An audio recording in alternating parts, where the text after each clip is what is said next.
اعوذ باللہ من الشیطان الرجیم بسم اللہ الرحمن الرحیم۔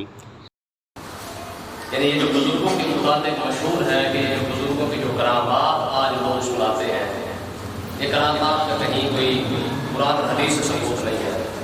تو آج ہم نے اس بات کو دیکھنا ہے کہ کیا اولیاء اللہ کی کرامات قرآن اور حدیث سے ثابت ہے کہ نہیں۔ سبحان اللہ۔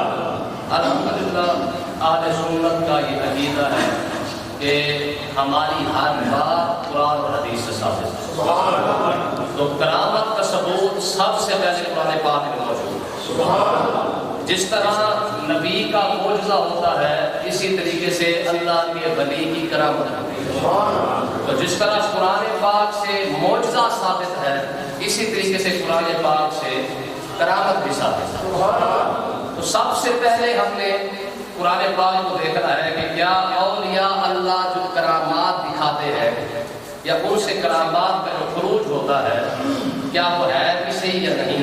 تو سب سے پہلے ہم قرآن پاک پڑھ کے دیکھیں 19ویں پارے کے اندر حضرت سیدنا سلیمان علیہ نبی علیہ السلام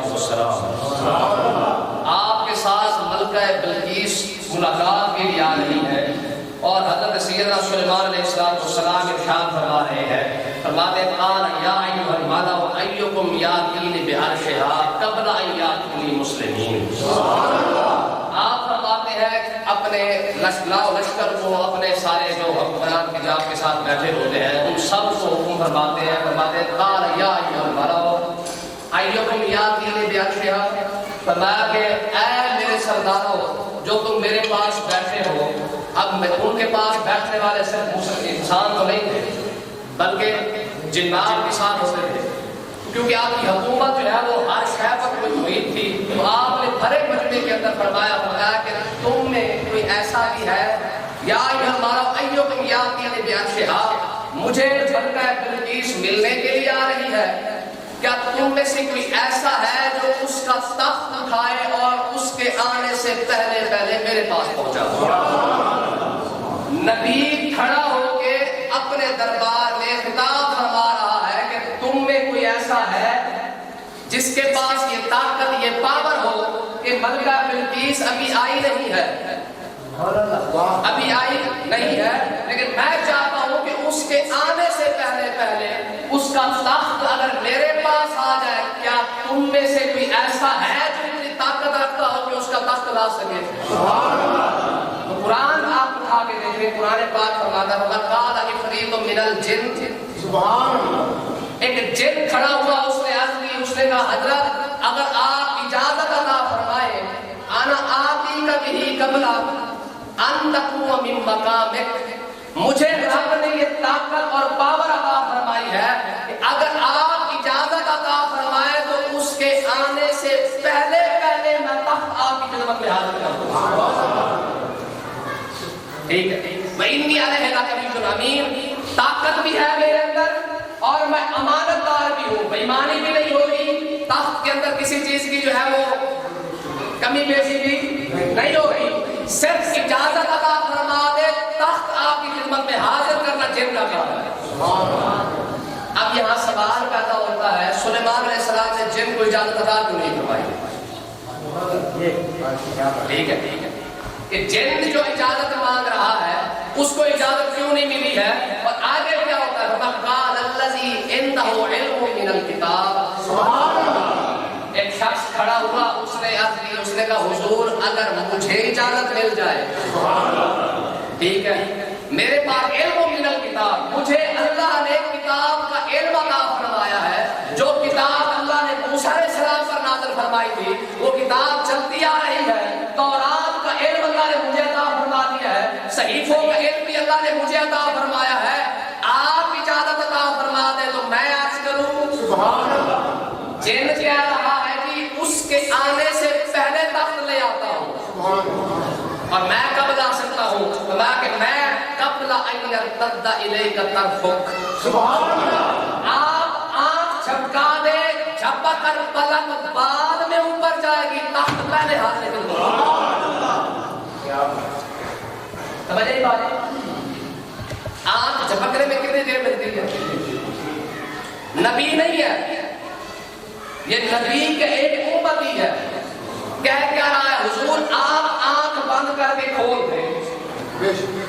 ٹھیک ہے، آنکھ بند کر کے آنکھ بند کر کے فوراً کھولنا آپ کا کام ہے، اس سے پہلے قبلہ اس سے بھی پہلے تخت آ جائے. سبحان اللہ.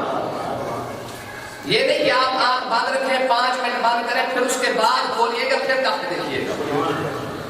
یہ نہیں کہا کہ حضور آپ آنکھ بند کر لیں، صرف آدھا گھنٹہ بند کریں، آپ بھی درود شریف پڑھیں میں بھی پڑھتا ہوں، انشاءاللہ آدھے گھنٹے کے اندر تخت نہیں.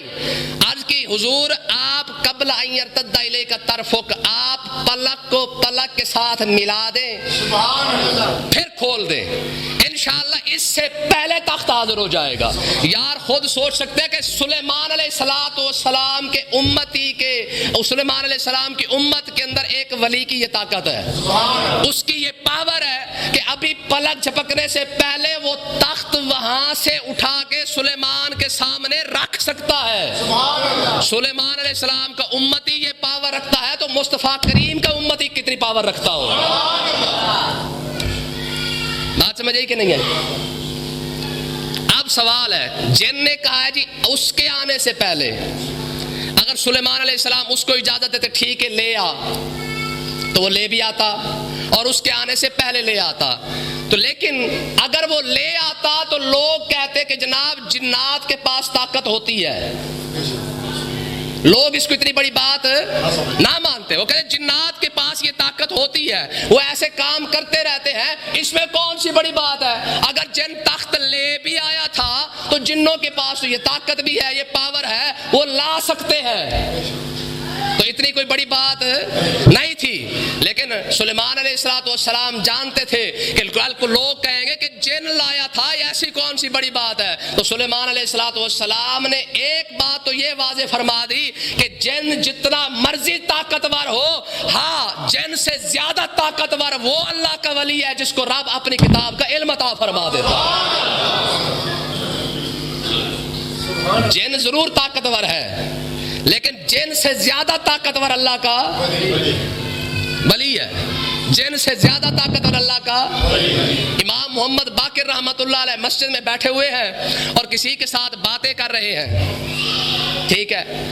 بندہ جب اندر آیا نا، کسی نے دیکھا، اس نے باہر کھڑا رہا دیکھتا رہا کہ شاید اندر کوئی باتیں ہو رہی ہیں، تو تھوڑی دیر کھڑا رہا. تھوڑی دیر کے بعد جب امام محمد باقر خاموش ہو گئے تو وہ جب اندر گیا تو اکیلے بیٹھے ہوئے ہیں. کیا ہوا؟ اکیلے بیٹھے ہیں. اس نے عرض کی حضور میں باہر کھڑا ہوا تھا، کوئی مہمان آئے ہوئے ہیں، آپ کسی سے بات کر رہے تھے تو میں اس لیے باہر کھڑا رہا، میں نے کہا شاید ملاقات ہو رہی ہے، کوئی خاص بات، خاص مہمان ہوں گے. آپ نے جب خاموشی اختیار کی میں تو تب اندر آیا ہوں، یہاں تو ہے ہی کوئی نہیں، یہاں تو ہے ہی کوئی نہیں. حضور کس سے باتیں کر رہے تھے؟ امام محمد باقر نے فرمایا تمہارے بھائی تھے، مسئلہ پوچھنے آئے تھے. تمہارے بھائی تھے، مسئلہ پوچھنے آئے تھے. حضور ہمارے بھائی تو ہمارے سامنے نظر نہیں آئے ہیں، نکلے بھی یہاں سے نہیں ہیں. امام محمد باقر نے فرمایا جنات کا آپس میں کسی مسئلے پر بحث ہو گئی ہے، انہوں نے کہا آؤ امام محمد باقر سے مسئلہ پوچھ کے فیصلہ کروا لیتے. مجھ سے مسئلہ پوچھنے آئے ہوئے تھے. بات سمجھ آئی کہ نہیں آئی ہے؟ تو یہ وہ کرامات ہے. ابھی تو میں قرآن کی بات کر رہا ہوں نا، ابھی تو قرآن کی بات ہو رہی ہے. تو اس کا مطلب یہ ہے کہ اولیاء اللہ جو کرامات ان سے جو سرزد ہوتی ہیں، ان سے جو خروج ہوتا ہے کرامات کا، یہ ایسے ویسے نہیں ہے، بلکہ کرامات کا جو ثبوت ہے وہ اللہ کی کتاب کے اندر موجود ہے. بات سمجھ آئی کہ نہیں آئی؟ سلیمان علیہ السلام نے ایک بات تو یہ واضح کر دی کہ اللہ کا جو ولی ہے اس کی طاقت جن سے زیادہ ہے. کیوں؟ فرمایا جن کہہ رہا ہے کہ اس کے آنے سے پہلے، اللہ کا ولی کہہ رہا ہے پلک جھپکنے سے پہلے. پاور میں کتنا فرق آ گیا، طاقت میں کتنا فرق آ گیا ہے. تو اس کا مطلب یہ ہے کہ جو اللہ کا ولی تخت اٹھا کے، وہ بھی نبی کے سامنے، وہ بھی نبی کے سامنے، اور نبی بھی ایسا جس کی پوری روئے زمین پر بادشاہی ہے. تو سلیمان علیہ السلام نے یہاں سے دوسرا نقطہ یہ نکلا کہ اگر سلیمان علیہ السلام کا ولی، امت کا ولی، یہ طاقت اور پاور رکھتا ہے تو خود سوچے کہ سلیمان علیہ السلام کو رب نے کتنے طاقت اور پاور عطا فرمائی ہے. بات سمجھ آئی کہ نہیں آئی ہے؟ آگے دیکھیں، فلما رآہ مستقرا عنده، سبحان اللہ، میں جب یہ صرف بات نہیں کی ہے، یہ خالی بات نہیں تھی، ابھی سلیمان علیہ السلام وہیں کھڑے تھے، تخت حاضر ہو چکا تھا. سبحان اللہ، فلما رآہ مستقرا عنده، جیسے سلیمان علیہ السلام نے تخت کو دیکھا، سبحان اللہ، تخت کو اپنے سامنے دیکھا کہ بالکل سامنے پڑا ہے، قال ھذا من فضل ربی، کیا کہا؟ ھذا من فضل ربی، یہ میرے رب کا فضل ہے کہ میری امت کے اندر بھی اللہ نے ایسے ایسے لوگ پیدا فرما دیے ہیں. یار خود سوچے کہ اگر سلیمان علیہ السلام کا امت ہی یہ طاقت رکھے، اور سلیمان علیہ السلام کا یہ رب کا فضل ہے، یہ میرے رب کا فضل ہے کہ آصف جیسے لوگ اللہ تعالیٰ نے میری امت کے اندر پیدا فرما دیے ہیں، خود سوچو کہ نبی اعظم کی امت کے اندر رب نے کیسے کیسے لوگ پیدا فرمائے. بات سمجھے کہ نہیں آئی؟ امام جعفر صادق بیٹھے ہوئے ہیں، ایک بندہ آیا اور امام جعفر صادق بیٹھے ہوئے تھے ایک جھوپڑی کے اندر، جھوپڑی بھی پھٹی ہوئی، جھوپڑی بھی پھٹی ہوئی، اس کے اندر بیٹھے ہوئے ہیں. ایک بندہ حاضر خدمت ہوا اور آ کے کہنے لگا، حضور اگر اللہ تعالیٰ نے جو شان آپ کو عطا فرمائی ہے نا، اگر مجھے دیتا تو مزہ آ جاتا، میں تو جنت میں ہی چلا جاتا. جو رب نے مقام، جو شان آپ کو عطا فرمائی ہے، آپ اللہ کے رسول کے شہزادے ہیں، آپ کو جو شان رب نے عطا فرمائی ہے نا، اگر رب مجھے عطا فرماتا میں تو جنت میں چلا جاتا. آپ نے فرمایا، میاں تو کیا کہہ رہا ہے کہ تو جنت میں چلا جاتا؟ ذرا نظر اٹھا کے دیکھا، نظر اٹھا کے خالی دیکھا. جب اس نے نظر اٹھائی تو جنت سامنے کھڑی ہوئی تھی. آپ نے فرمایا، تو کہتا میں جنت میں چلا جاتا، یہ تو ہماری ایک قسمت ہے، ہم رب کی رضا میں راضی رہتے ہیں، جب چاہے جنت خود ہمارے سامنے حاضر ہے. یہ تو رسول اللہ کا شہزادہ ہے، کوئی عام بات تھوڑی ہے. بات سمجھ آ رہی کہ نہیں آ رہی ہے؟ تو مطلب کیا ہے؟ کہنے کا مقصد یہ ہے کہ کرامات ولی کی ٹھوکر کے اندر ہوتی ہے. حضور غوث اعظم رضی اللہ تعالیٰ عنہ کا قول ہے. ہماری قوم سمجھتی ہے کہ شاید کرامت سب سے بڑی انتہا ہے ولی کی، کہ جب کرامت ولی دکھا دے تو سمجھتے ہیں یہ بہت بڑا ولی ہے. حضور غوث اعظم رضی اللہ عنہ فرماتے ہیں کرامت ولی کی ٹھوکر پر ہوتی ہے، کرامت ولی کی ٹھوکر میں ہوتی ہے. یعنی جس چیز کو یہ قوم انتہا سمجھ رہی ہے، حضور غوث اعظم اسے ابتدا بھی نہیں سمجھ رہے. پھر حضور غوث اعظم سے پوچھا گیا، حضور اگر یہ کرامت ٹھوکر پر ہے تو ولی کا مقام کہاں ہے؟ کیا بات ہے؟ کرامت اگر ٹھوکر پر پڑی ہے، پھر ولی کا مقام کہاں ہے؟ تو حضور غوث اعظم نے فرمایا، ولی کا مقام یہ ہے کہ جب نگاہ اٹھائے عرش الہی کے پار جائے، وہ اس کے سامنے ہو، یہ اس کے سامنے آ. سمجھ آئی کہ نہیں آئی؟ ولی جب چاہے اس کی بارگاہ میں حاضر ہو، وہ اسے دیکھے اور وہ حضرت موسیٰ بن خلیفہ رضی اللہ عنہ، ایک بزرگ گزرے ہیں موسیٰ بن خلیفہ، ٹھیک ہے. آپ سے پوچھا گیا، حضور مسلمان کون ہوتا ہے؟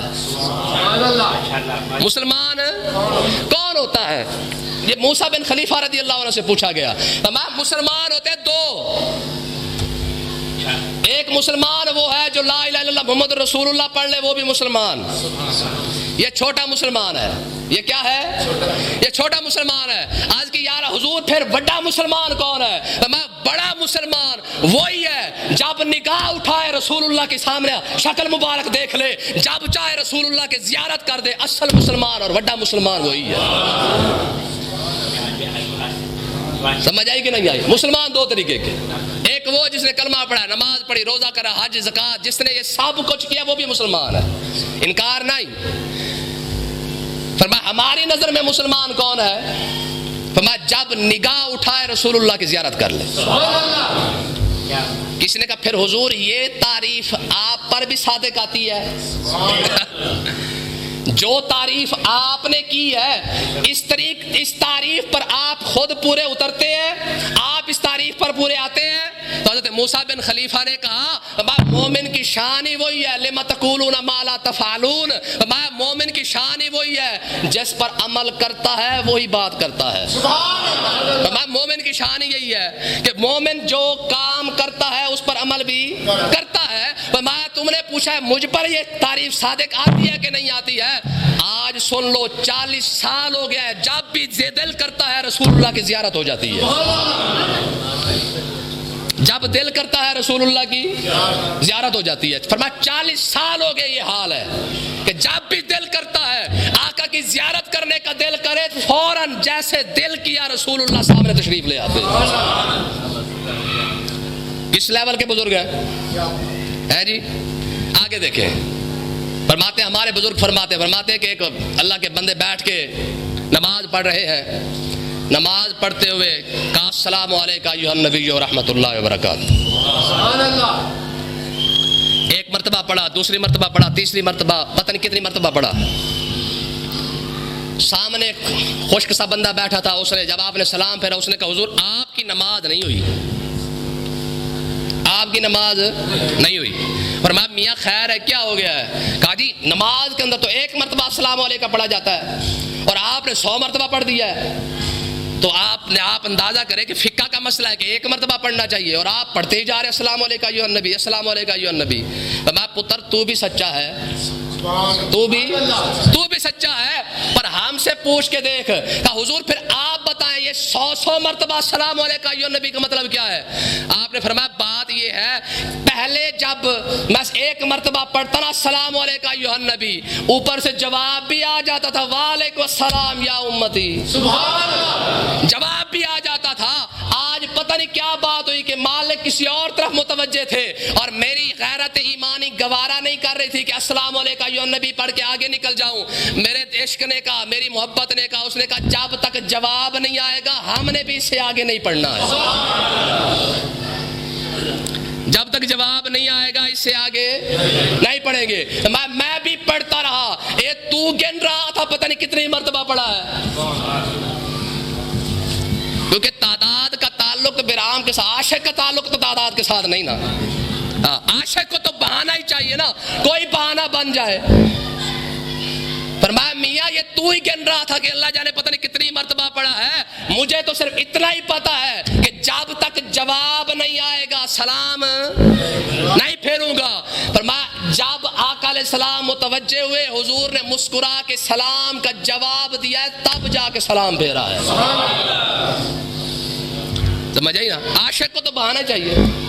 آقا علیہ السلام ایک گھر تشریف لائے، حدیث پاک ہے، گھر کے باہر کھڑے ہو کے حضور نے فرمایا السلام علیکم۔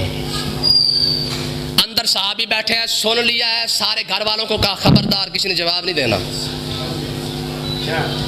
کسی نے جواب نہیں دینا۔ سارے پریشان بھی، خود کریم آقا علیہ السلام کی ذات تشریف لائے اور حضور دروازے پہ کھڑے ہو کے سلام کرے اور اندر سے صحابی رسول کہہ رہا ہے جواب نہیں دینا۔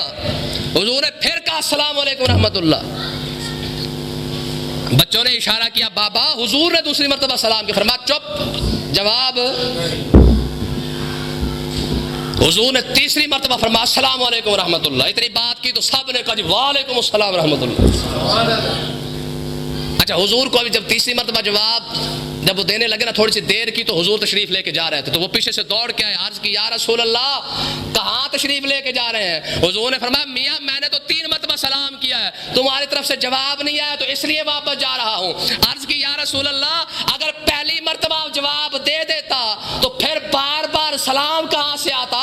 میں نے کہا آج خوش قسمتی نے کتنا عروج پایا ہے، گھر بھی میرا، دروازہ بھی میرا، سلام بھی مجھ پر، اور وہ بھی رسول اللہ کی ذات سلام پڑھے۔ یا رسول اللہ میں تو وہ مزے لے رہا تھا کہ اللہ کا نبی کھڑے ہو کے میرے دروازے پر مجھ پر سلام بھیج رہا ہے۔ بات سمجھ آئی کہ نہیں آئی؟ تو اس کا مطلب یہ ہے کہ اولیاء اللہ کی جو شان ہے وہ اللہ تعالیٰ نے سارے قرآن کے اندر بیان فرما رکھی ہے، ٹھیک ہے نا جی۔ اب آپ دیکھیں بڑا مشہور واقعہ وہ جو اصحاب کہف والا ہے، نبی تو نہیں نا. اصحاب کہف 5 7 9 جتنے بھی ہیں نبی نہیں ہے، لیکن اس کے باوجود 309 سال سو جانا یہ خود ان کی کرامت ہے. آپ کسی کو 81 بھی کھلا دے کتنا سو لے گا ہے جی؟ انجیکشن بھی لگا دے کتنی دیر سو لے گا یار؟ گھنٹہ سو لے گا، 2 گھنٹے 5 گھنٹے، 1 دن 2 دن ہفتہ، کتنی دیر سو لے گا؟ اور کوئی کومے میں بھی چلا جائے تو سال 2 سال 5 سال 10 سال 20 سال، لیکن 309 سال تک سو جانا نبی نہیں. اچھا نبی نہیں، سارے کے سارے اللہ کے ولی ہیں. اور ولی بھی کیسے؟ جن کی ولایت خود قرآن پاک سے ثابت ہے، جن کی ولایت قرآن سے ثابت ہے. اور کیسے ہے؟ اب ذرا دیکھیں رب اللہ کے ولیوں کے ناز کیسے اٹھاتا ہے.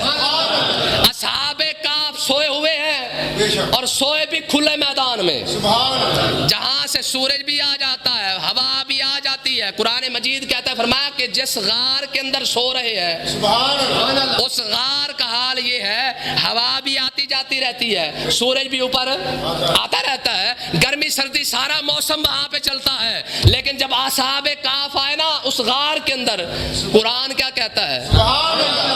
وَتَرَى الشَّمْسَ إِذَا طَلَعَت تَزَاوَرُ عَنْ كَهْفِهِمْ ذَاتَ الْيَمِينِ.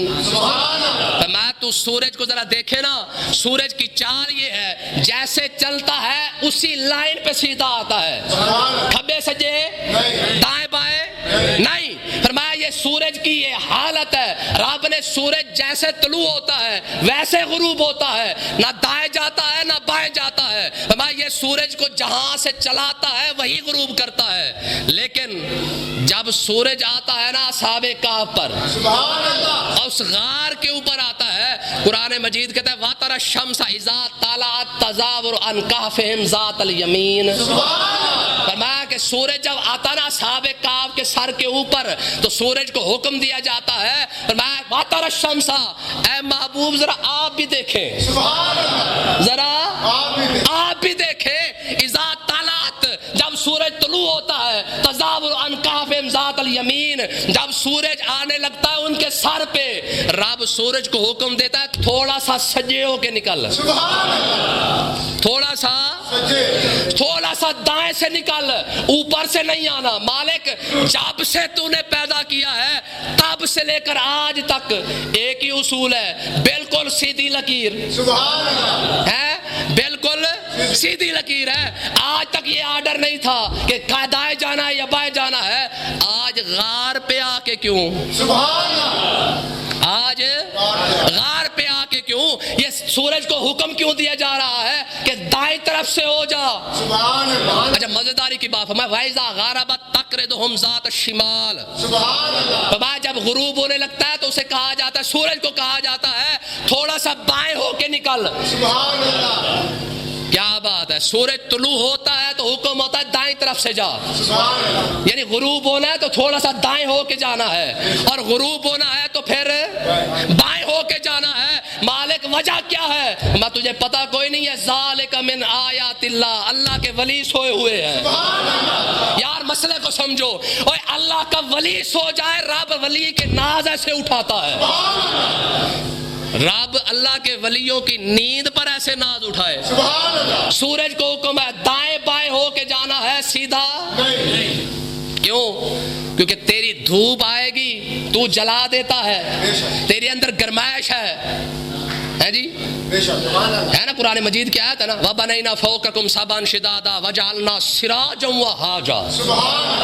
ہم نے دہکتا ہوا سورج بنایا ہے، ہم نے بھڑکتا ہوا سورج بنایا ہے. فرمایا کہ تو جب آئے گا اوپر میرے ولی کی آنکھ کھل جائے گی. کوئی نہیں سمجھے؟ تو سیدھا آیا نا تو میرے ولیوں کی آنکھ کھل جائے گی. اس لیے ضروری ہے جب ان کے اوپر آیا کر تھوڑا سا سائڈ مار لیا کر، جب غروب ہونے لگا کر پھر سائڈ مار لیا کر. تب تک یہ سو رہے ہیں تب تک روٹ بدلتا رہے. جب تک سوئے ہوئے ہیں تب تک روٹ بدلتا رہے. 309 سال جب تک یہ سوئے ہوئے ہیں تجھے اوپر سے آنے کی اجازت نہیں.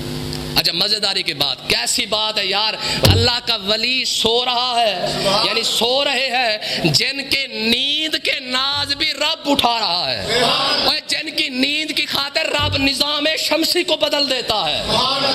یہاں نقطہ کو سمجھو یار، لوگ کہتے ہیں نا جی وہ جو چاند ٹوٹا تھا، چاند ٹوٹا تھا، اور چاند کا ٹوٹنا امام الانبیاء کے اشارے سے اتنی بڑی بات نہیں۔ جو ذات اپنے ولیوں کے لیے سورج کو موڑ دیتا ہے، اپنے انبیاء کے لیے کیا کچھ نہیں کرتا ہو۔ چاند کا ٹوٹ جانا اتنی بڑی بات کو میں ولیوں کے لیے سورج موڑ دیا جائے تو چاند تو پھر بھی بیچارہ چاند ہے۔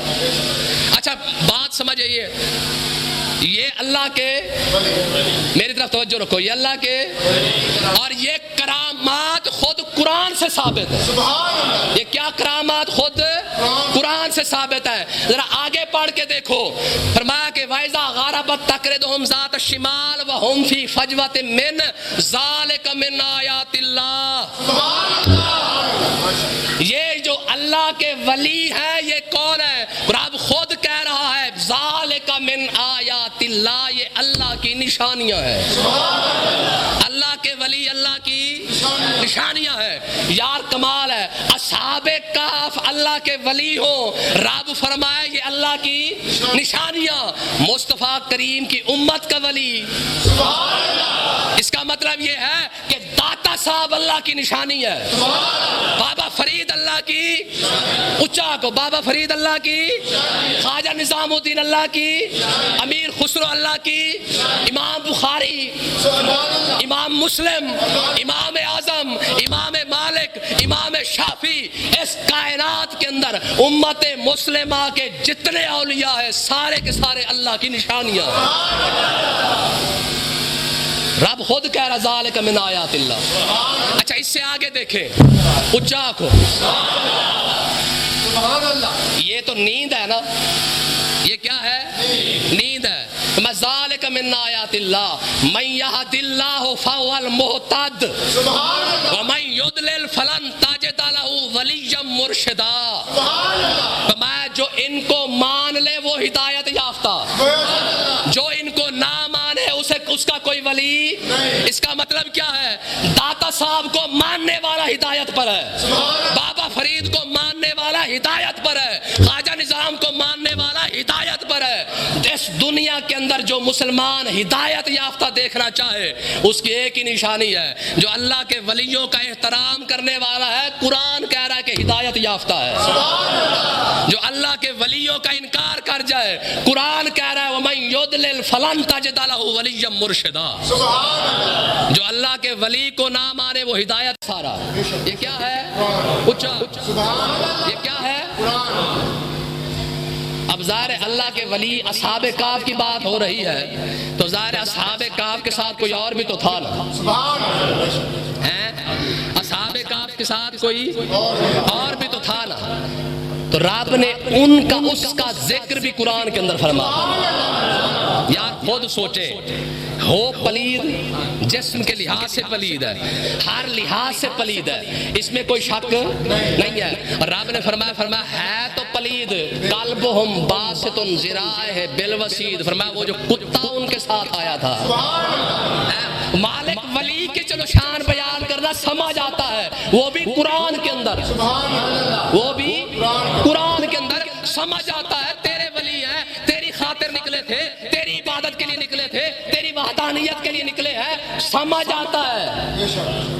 آخری کتاب میں بیان کر رہا ہے، ان کی شان جو بتا رہا ہے سمجھ میں آتا ہے۔ یہ کتا کہاں سے آ گیا؟ اور مزیداری کی بات یہ کتا صرف نہیں ہے، کتا ہے بھی جنتی، کتا جنتی ہے، ہر کتا نہیں، یہ وہ کتا جنتی ہے۔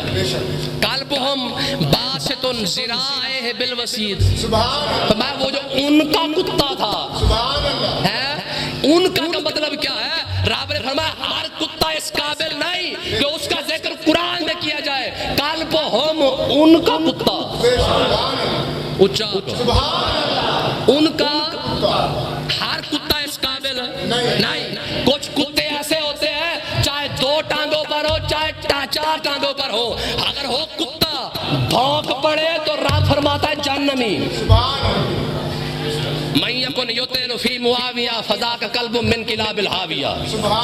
فرمایا جو صحابہ کرام پر بھونک پڑے اچھا کو من یکن یطعن فی معاویہ. فرمایا جو بندہ حضرت سیدنا امیر معاویہ کی شان میں بھونک پڑے، قرآن یہ ہمارے بزرگوں کا فیصلہ ہے، فذاک قلب من کلاب الحاویہ. فرمایا وہ جہنم کے کتوں میں سے کتا ہے. وہ کیا ہے؟ جہنم کے کتوں میں سے کتا. انسان ہو کے کتا بن جائے اور وہ کتا ہو، رب فرماتا ہے وَقَلْبُهُمْ ان کا کتا. اس کا مطلب یہ ہے کہ کتے کی نسبت بھی اچھوں کے ساتھ ہو جائے تو رب اس کا ذکر بھی قرآن میں بیان فرما دے.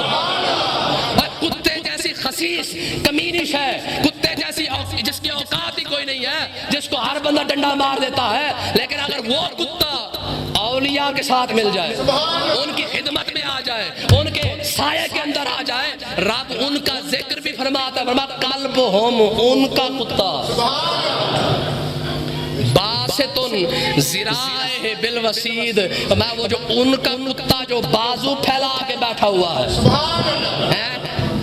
بازو پھیلا کے بیٹھا ہوا ہے، ذالک من آیات اللہ. یہ کتا بھی اللہ کی نشانیوں میں سے نشانی ہے. اور کتے کا تعلق ولیوں کے ساتھ ہو جائے، رب فرمائے اللہ کی نشانی ہے، یہ اللہ کی نشانی ہے.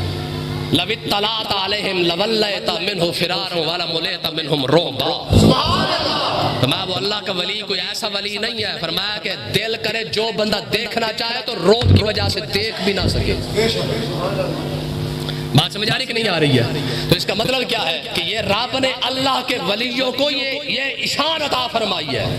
تو یار یہ وہ ولی ہے جن کا تعلق کسی اور نبیوں کے ساتھ ہے. کیا ہے؟ اور نبیوں کے ساتھ ہے. یہ اس امت کے ولی نہیں، یہ کسی اور امت کے ولی ہے. تو پھر خود سوچو اللہ نے اس امت کے ولیوں کو کتنی شان عطا فرمائی ہو. چھوٹی سی بات، حضرت ربیع یہ بزرگ گزرے، تابعی ہے. یہ کیا ہے؟ تابعی ہے. ان کا وصال ہو گیا، ان کے بھائی تھے، بیٹھ گئے آپس میں ایک دوسرے کے ساتھ، وہ چارپائی کے قریب بیٹھ گئے. ایک بندے کو کہا جا کے کفن تو لے آ، جا کے کفن لے آ. جب وہ کفن لینے گیا تو آپ کے اوپر جو چادر ڈالی تھی نا، آپ نے چادر سے کپڑا ہٹا کے منہ باہر نکال کے کہا السلام علیکم ورحمۃ اللہ. کیا کہا؟ جتنے ساتھ بیٹھے تھے ساروں نے کہا جی وعلیکم السلام رحمۃ اللہ. انہوں نے کہا جناب آپ تو فوت ہو چکے ہیں. میں فوت ضرور ہو چکا ہوں، تمہیں بتانے آیا ہوں کہ مرنے کے بعد ہوا کیا ہے.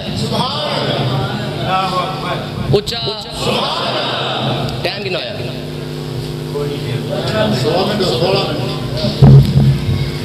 کیا فرمایا؟ فرمایا تمہیں بتانے آیا ہوں. میں نے کہا چلو پیچھے پیچھے بیٹھے ہوئے ہیں، ان کو بتا دیتا ہوں کہ مرنے کے بعد ہوتا کیا ہے. مرنے کے بعد ہوتا کیا ہے؟ کہا سرکار پھر کیا ہوا؟ فرمایا کہ میں جب فوت ہوا نا، فوت ہونے کے بعد جب میری روح نکل گئی، جب میں رب کی بارگاہ میں پہنچا تو میرے رب نے فرمایا ربیع تو مجھے راضی کر کے آیا ہے، تیرا رب تجھ پر خوش ہو گیا ہے. فرمایا میں پھر رسول اللہ کی بارگاہ میں آیا نا تو آقا علیہ السلام نے ہنس کر مجھے اپنے گلے سے لگایا ہے. اما عائشہ صدیقہ تک یہ بات پہنچ گئی. خود سوچے یہ وہ دور ہے جب ابھی صحابہ کرام بھی زندہ ہے، اما عائشہ صدیقہ بھی زندہ ہے. اما عائشہ صدیقہ تک یہ بات پہنچی، کہا حضور اما وہ جو ایک ربیع ہے نا اس نے مرنے کے بعد سلام بھی کیا ہے، حال احوال بھی بتایا ہے، حال احوال بھی بتایا ہے. اما عائشہ صدیقہ نے فرمایا کہ خدا کی قسم میں نے خود رسول اللہ سے سنا ہے، میں نے آپ رسول اللہ سے سنا ہے. میری امت کے اندر سب سے بہترین شخص وہ ہوگا جو مرنے کے بعد اپنا حال احوال بتائے گا. فرمایا ربیع ابھی فوت ہوا ہے، اس نے اپنا حال احوال ابھی بتایا ہے، رسول اللہ پہلے فرما گئے ہیں. بات سمجھ آ رہی کہ نہیں آ رہی؟ کیوں جی؟ قاضی حمید الدین ناگوری تھے نا، بابا فرید رحمۃ اللہ علیہ کے یار. ایسوں کے یار بھی تو پھر ایسے ہی ہوتے ہیں نا. قاضی اور بابا فرید کٹھے بیٹھے ہوئے ہیں اور بیٹھ کے آپس میں کہنے لگے کہ ہم میں سے جو پہلے مرے گا وہ دوسرے کو بتائے گا رب خوش کس بات سے ہوتا ہے. ہم میں میں سے جو پہلے مرے گا وہ دوسرے کو بتائے گا کہ رب خوش کس بات پہ ہوتا ہے. بات سمجھ آ رہی کہ نہیں آ رہی؟ یہ ہے لیول ان لوگوں کے ایمان کا. ان کو پتہ ہے کہ ہم نے رب کے ساتھ بنا کے رکھی ہے, مر بھی جائے تو پھر بھی ہمیں اتنی اجازت تو ضروری ہوگی, واپس بتا ضرور سکیں گے. بابا فرید کا وصال ہو گیا. قاضی حمید الدین ناگوری رحمت اللہ علیہ سوٹی کھڑکاتے کھڑکاتے بابے کی قبر پہ آ گئے. کہا بابا تیرا میرا وعدہ تھا کہ مرنے کے بعد بتائے گا رب خوش کس بات پہ ہوتا ہے. اب بتا, اور خالی بتا نہیں, لکھ کے دے. کیا کر لکھ کے دے رب خوش کس بات پہ ہوتا ہے. اتنی بات کی کہا کل آنا, چٹھی مل جانی چاہیے. کل آنا, اور کل میں آؤں گا تو پھر میں آ کے وہ جو چٹھی ہے نا وہ مجھے ملنی چاہیے.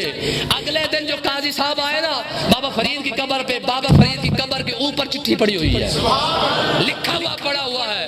بابا فرید رحمت اللہ علیہ کی قبر سے چٹھی اٹھائی, اٹھا کے پڑھا تو ہنس پڑے. کہا بلے ہم بڑی محنت کرتے رہے, تو نے تو نسخہ ہی بڑا چھوٹا بتایا. ہم نے بڑی محنت کی ہے, تو نے تو نسخہ ہی بڑا چھوٹا بتایا ہے. لکھا ہوا تھا قاضی جب میں رب کی بارگاہ میں حاضر ہوا, رب نے فرمایا فرید تو نے بڑی محنت کی ہے, میں تجھ پر راضی ہو گیا ہوں. میں نے عرض کی پروردگار پیچھے وعدہ کر کے آیا ہوں, جواب دینا ہے وہ بھی بتا. چلو مجھ پر تو راضی ہو گیا ہے, قاضی آ جائے گا قبر پہ, جواب دینا ہے, ذرا بتا خوش کس بات پہ ہوتا ہے. کیسی بات ہے, خوش کس بات پہ ہوتا ہے, ذرا اتنا تو بتا.